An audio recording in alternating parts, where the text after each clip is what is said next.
Hello everyone, कैसे हैं आप सब फ्रेंड्स। आज के वीडियो का टॉपिक ये है कि एसी ज़्यादा डेंजरस होता है या डीसी। फ्रेंड्स, कई बार ये क्वेश्चन इंटरव्यू में भी पूछी जाती है, जैसे friends which is more dangerous, AC और डीसी। फ्रेंड्स, ऐसे भी पूछा जा सकता है कि 220 वोल्ट एसी ज़्यादा डेंजरस होता है या 220 वोल्ट डीसी। फ्रेंड्स, वीडियो को पूरा देखिए, आधा अधूरा ज्ञान जो है बहुत ही खतरनाक होता है। और फ्रेंड्स, हो सकता है कि ये क्वेश्चन आपसे भी इंटरव्यू में पूछी जाए। और फ्रेंड्स, अगर आपने अभी तक चैनल सब्सक्राइब नहीं किया है तो प्लीज़ सब्सक्राइब कर लीजिए। तो फ्रेंड्स, चलिए वीडियो को शुरू करते हैं। फ्रेंड्स, आप लोगों को बता दूं कि डीसी और एसी में ज़्यादा डेंजरस एसी होता है। तो फ्रेंड्स, इसे समझने के लिए हम कुछ पॉइंट्स को देखेंगे। फ्रेंड्स, आपने देखा होगा कि किसी को बिजली का झटका लगता है, अगर वो एसी करंट से लग रहा है तो फ्रेंड्स उसको क्या होगा, वाइब्रेशन होगा उसकी बॉडी में।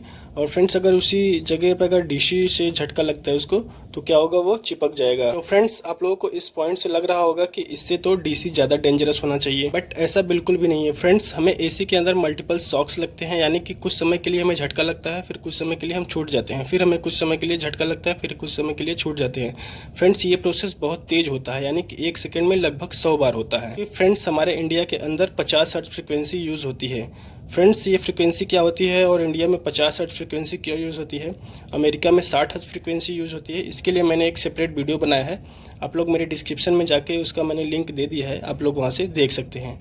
तो फ्रेंड्स, बात करते हैं जो 50 हर्ट्ज फ्रिक्वेंसी होती है, यानी कि 1 सेकंड में 100 बार बिजली का झटका लगेगा। यानी कि फ्रेंड्स, अगर साइनसोइडल के एक चक्र को हम देखें तो उसमें 2 पॉइंट ऐसे आते हैं जहाँ पे वोल्टेज शून्य हो जाता है, तो हमें वहाँ पे झटका महसूस नहीं होता है, और 2 पीक पॉइंट्स होते हैं जहाँ पे हमें विद्युत झटका लगता है। इसी वजह से फ्रेंड्स, जो एसी का मल्टीपल शॉक होता है, ये हमारी बॉडी के लिए बहुत ही हानिकारक होता है। इसे समझने के लिए फ्रेंड्स, अगर किन्हीं 2 व्यक्तियों को विद्युत का झटका लगा है, एक को डीसी से लगा है, एक को एसी से लगा है, तो आप लोग देखेंगे जिसको एसी से झटका लगा है उसके पूरी बॉडी में असर हुआ है, ठीक है, यानी कि उसके पूरी बॉडी में जो है छाले पड़ गए हैं और जल चुके हैं चमड़े।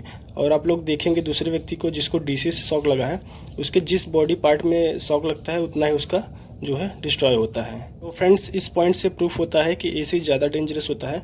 हम नेक्स्ट पॉइंट को देखते हैं। अगर हम किन्हीं 2 वायर को लें जिसमें एक में एसी प्रवाहित हो रही है 1000 वोल्ट और दूसरी वायर में डीसी प्रवाहित हो रही है 1000 वोल्ट, तो फ्रेंड्स, इसमें हम देखते हैं कि जो एसी होता है उसमें ज़्यादा इंसुलेशन की आवश्यकता होती है।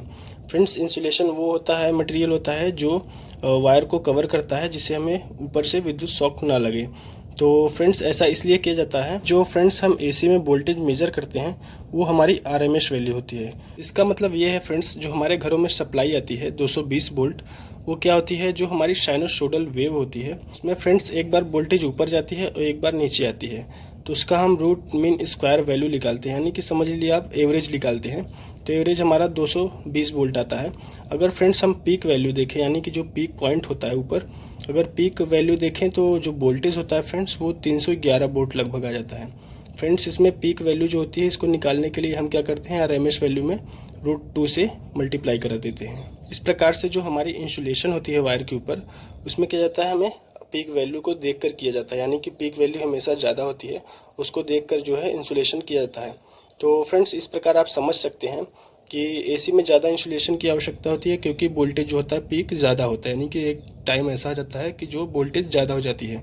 और जो डीसी होता है फ्रेंड्स, उसमें जो है वोल्टेज इक्वल होता है हमेशा। तो फ्रेंड्स, इस थ्योरी से भी ये प्रूफ होता है कि एसी ज़्यादा डेंजरस होती है डीसी से। बात करें फ्रेंड्स नेक्स्ट पॉइंट की, तो फ्रेंड्स कुछ सालों पहले एक वार हुई थी, द करंट वार। उसमें क्या होता है फ्रेंड्स, एसी और डीसी को लेकर जो है ये कहा जाता था कि फ्रेंड्स एसी ज़्यादा अच्छा है या डीसी। फ्रेंड्स, ये वॉर इतनी फेमस हुई थी कि इसके ऊपर एक मूवी आई है जिसका नाम है द करंट वॉर, तो आप लोग इसे ज़रूर देखिए। इसमें फ्रेंड्स जो एसी था वो निकोला टेस्ला ने बनाया था, और जो डीसी था वो थॉमस अल्वा एडिसन ने बनाया था। इसमें फ्रेंड्स निकोला टेस्ला बोलते थे कि एसी हमारी सही है, और थॉमस अल्वा एडिसन बोलते थे कि डीसी हमारी सही है। फ्रेंड्स, पहले डीसी का प्रयोग होता था, तो जब निकोला टेस्ला आए उन्होंने अल्टरनेटर बनाया। फ्रेंड्स, जो थॉमस अल्वा एडिसन थे वो ये दिखाते थे कि जो डीसी है वो ज़्यादा डेंजरस नहीं है, और जो एसी है वो बहुत ज़्यादा डेंजरस है।